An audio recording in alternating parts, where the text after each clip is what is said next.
What's the meaning of carpet bombing?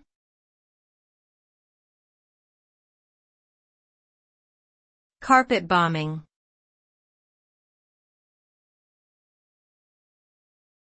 Carpet bombing.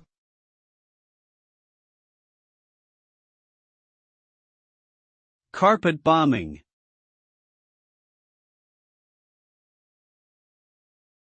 Carpet bombing.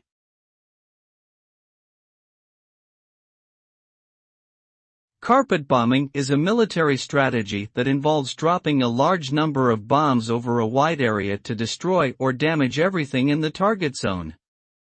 The result of carpet bombing can be devastating, with widespread destruction of infrastructure, buildings, and lives. The term carpet refers to the way the bombs are dropped, as they cover the ground like a carpet.